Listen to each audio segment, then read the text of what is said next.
हम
मजदूर भाई भाई लड़ेंगे भाई भाई, हम मजदूर भाई भाई लड़ेंगे भाई भाई। झारखंड में केंद्रीय योजनाओं पर श्रम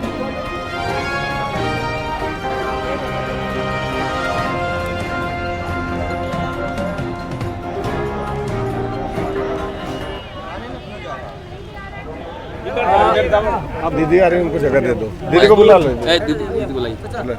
आइए कार्यक्रम में आप देखिए, हम तो लगातार कह रहे हैं कि श्रमिक हितों को ये सरकार अनदेखी कर रही है। और आज आप राजधानी में घूमिएगा, जो ट्रांसपोर्ट का सेक्टर है, जो सबसे बड़ा राजधानी का पंडरा मंडी है, वो तो बंद है। लेकिन जुलूस के क्रम में हम लोगों ने देखा कि ये सरकार श्रम कानूनों का अनुपालन नहीं करा पा रही है और बहुत जगह लोग काम कर रहे हैं जिनको ज्ञान नहीं है।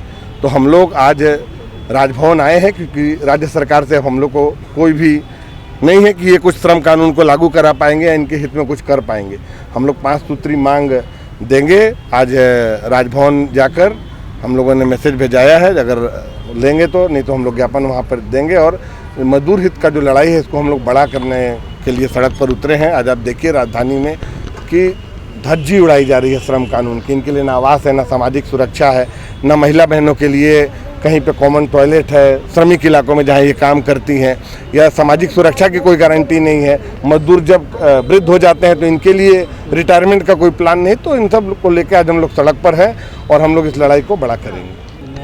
तमाम तरह की बातें होती है, लेकिन जो कंस्ट्रक्शन के वर्क जो होते हैं या फिर तमाम जगह पे जो कार्य होते हैं, वहाँ पे मजदूरों को सेफ्टी को लेकर क्या कुछ जो मानक होती है वो क्या पालन होती है?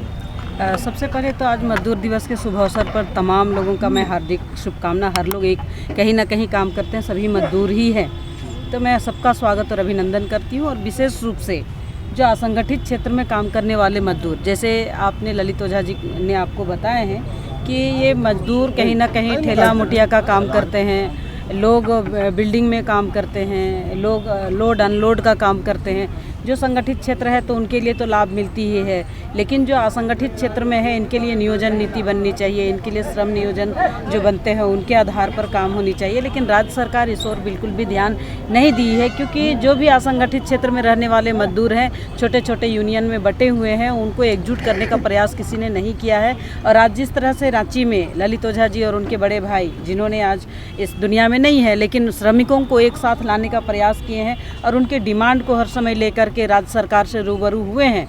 और मान लिया अभी इस समय जेएमएम और कांग्रेस की सरकार है, उनको ध्यान देने की आवश्यकता थी कि जो मजदूर है इनका भी रोजी रोजगार है, उनको भी जीवन जीने का अधिकार है कि श्रम मंत्रालय के माध्यम से जो भी आपको काम करना है, श्रम कानून है उसके माध्यम से उनको हक और अधिकार मिलना चाहिए। तो तमाम अधिकार और हक को लेकर के लोग यहाँ आए हैं कि उनका जीवन के लिए, उनके परिवार के लिए, उनके बच्चों के लिए, अपने घर के लिए रहने का आशियाना नहीं, खाने का निवाला नहीं।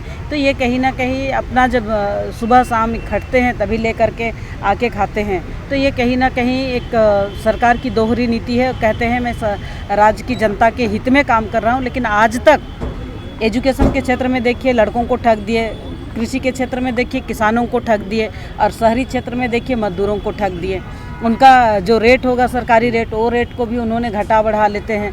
तो कम से कम आज जो आज का समय कहेंगे वैश्विक युग में लोगों अपने बच्चों को अच्छा केयर करना चाहते हैं, अच्छा पढ़ाना चाहते हैं, अच्छा जीवन यापन करना चाहते हैं। तो ये जीवन यापन और अच्छा पढ़ाई के लिए उन्होंने किसी तरह का मूलभूत आवश्यकता इनके लिए नहीं किया। राज्य का रहने वाली जनता अगर मुटिया मजदूर करते हैं, असंगठित क्षेत्र में काम करते हैं, तो इनके लिए कुछ ना कुछ व्यवस्था देने जाए। इन्हीं को लेकर के इन्होंने कहा है काम करेंगे पूरा दिन भर तो दाम भी हमको उसी टाइप से मिलना चाहिए, ऐसे मजदूरों का मांग है। और ये अपनी मांगों को लेकर के राजभवन में ज्ञापन सौंपेंगे और राजभवन के माध्यम से सरकार तक आवाज़ जाएगी।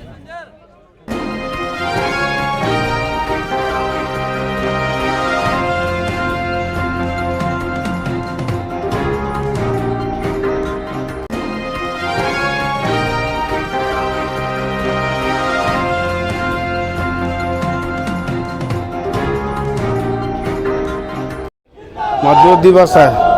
क्या कुछ कहना चाहेंगे?